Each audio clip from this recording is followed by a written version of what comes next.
Siema, tu Wahacz. Na polski rynek wchodzi kolejna chińska marka, tym razem jest to Chery, które startuje w naszym kraju z dwoma modelami Tiggo 7 i Tiggo 8. Zostałem zaproszony na premierę, aby przyjrzeć im się bliżej. Było ono statyczne, więc na wrażenie z jazdy nie ma co liczyć, a na krótki rzut oka z czym mamy do czynienia.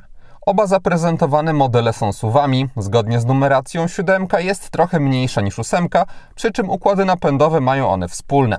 Każdy z samochodów kupić będzie można albo ze zwykłą benzyną 1.6 TGDI, która rozwija 147 koni mechanicznych, albo w konkretniejszym pod kątem mocy zelektryfikowanym wariancie, bo hybryda plug-in nazwana przez producenta Chery Super Hybrid generuje 279 koni mechanicznych. Jedyna różnica pomiędzy modelami w tym obszarze związana jest z tym, że zwykła benzyna w Tiggo 7 może być zestawiona z napędem na przód albo na 4 koła, a w Tiggo 8 dostaje się wyłącznie przednionapędowy wariant. W przypadku hybrydy opartej o benzynę 1.5 też napędzana jest wyłącznie przednia oś. Wariant hybrydowy posiada akumulatory 18,3 kWh i pozwala na ładowanie albo prądem stałym z mocą do 40 kW, czyli do 80% ładowanie trwać ma 20 minut, albo prądem zmiennym i wtedy samochód wspiera 6,6 kW i 80% ma być osiągany w około 3 godziny. Jak to wszystko działa, nie miałem jak sprawdzić. Mogę za to powiedzieć, że Chery mają wyjątkowo zabudowane komory silnika z jedynie otworami na płyny i klapkami odsłaniającymi jednostkę. Ma to lepiej chronić przed przedostaniem się do silnika zwierząt, ale na pewno też utrudni dostęp mechanikom.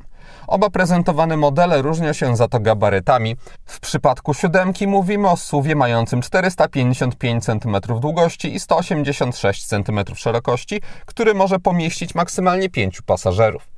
Ci w drugim rzędzie nie powinni narzekać na brak miejsca. Jak ja wsiadałem tam, to na nogi i nad głową jeszcze rozsądny margines miałem. Bagażnik samochodu według katalogu ma pojemność 500 albo 1305 litrów i ma duży otwór, niezbyt wysoki próg i regularne kształty, więc na pierwszy rzut oka sprawia wrażenie rozsądnie zaprojektowanego. W kabinie samochodu spotkać można znajome kształty, ponieważ koncern Chery jest też właścicielem marek Jayco i Omoda, które już wcześniej pojawiły się na naszym rynku i Chery Tiggo 7 dzieli projekt kokpitu w dużej mierze z Omodą 5, którą swoją drogą niedawno testowałem na kanale.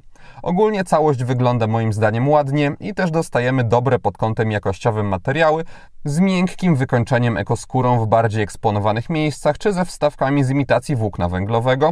Ogólnie pod tym kątem jest naprawdę ok, z najbardziej zwracającym uwagę elementem w postaci kryształowej dźwigni zmiany biegów. W jej sąsiedztwie mamy też trochę fizycznych elementów sterujących, a wyżej jest również dedykowany panel klimatyzacji. Nie ma on fizycznych przycisków, a jedynie dotykowe, ale wciąż dobrze, że sterowanie tym wszystkim nie odbywa się tylko z ekranu. Wyświetlacz w kabinie oczywiście też jest, z oprogramowaniem, w którym również widać powiązanie koncernowe z Omodą i na tej podstawie mogę powiedzieć, że powinien być to bezproblemowy w obsłudze system ze sporą ilością ustawień samochodu oraz bezprzewodowym połączeniem z Android Auto czy Apple CarPlay.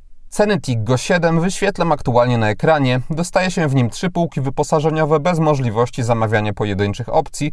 Jak popatrzyłem na nie, to bazowe Essential zapewniasz rozsądny poziom do jazdy, ale bez żadnych bajerów.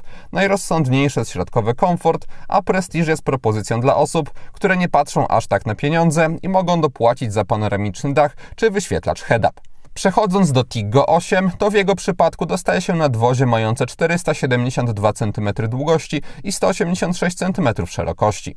W tym przypadku producent oferuje wariant mogący pomieścić do 7 pasażerów.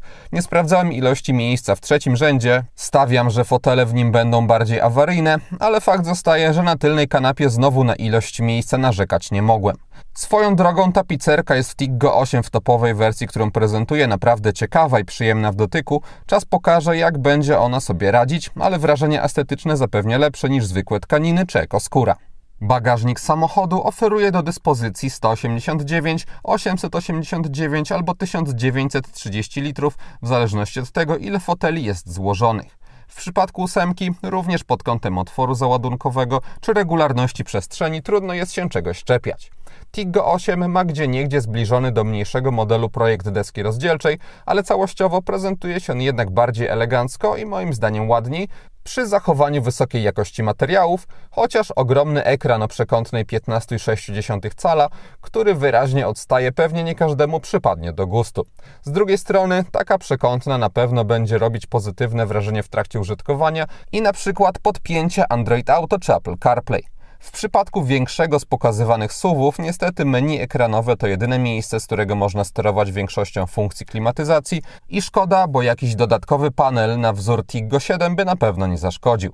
Szczątkowa obsługa klimy jest możliwa z tunelu środkowego, gdzie jest też pokrętło do zmiany trybów jazdy. Zegary w obu modelach są wspólne i znowu jak ktoś oglądał na moim kanale coś o modzie, to doszuka się ich wspólnego oprogramowania. Ceny Tiggo 8 pokazuję teraz na ekranie i tym razem mamy dwie półki wyposażeniowe, gdzie bazowe Essential zawiera już na pokładzie rzeczy, które wprowadza dopiero środkowa wersja wyposażeniowa w mniejszym modelu. Oznacza to, że w przypadku 8 w szczególności można mówić o tym, że podstawowa odmiana jest już wystarczająca, a dopłata do Prestige, dodającego chociażby masaż foteli, wyświetlacz head-up czy elektrykę klapy bagażnika nie jest niezbędna, chociaż fakt zostaje, że w topowej odmianie Chery Tiggo 8 oferuje już naprawdę konkretne wyposażenie, a wciąż mówimy o aucie za niespełna 160 000 złotych i ogólnie wycena obu samochodów jest moim zdaniem bardzo ciekawa. Trudno jest mi odnieść się do tego, jak będzie się nimi jeździć, chociaż patrząc na Omodę czy Jayku, będą to raczej po prostu trzymające solidny poziom zwyczajne SUV-y, ale biorąc pod uwagę, ile będzie trzeba za ten solidny ich poziom zapłacić, to dla wielu osób mogą być one ciekawą propozycją. Marka pojawia się na naszym rynku, do końca 2025 roku w Polsce ma być już 30 salonów, a później mają dochodzić kolejne. I to wszystko, co przygotowałem z pierwszego kontaktu z Chery. Dziękuję za uwagę i mam nadzieję, że film się podobał. Jeśli tak było, zachęcam do dania mu łapki w górę, będzie mi z tego powodu bardzo miło. A jeśli ktoś nie ma, to zapraszam również do subskrypcji kanału, ponieważ kolejne materiały na Wahacz TV pojawią się już wkrótce. Na razie!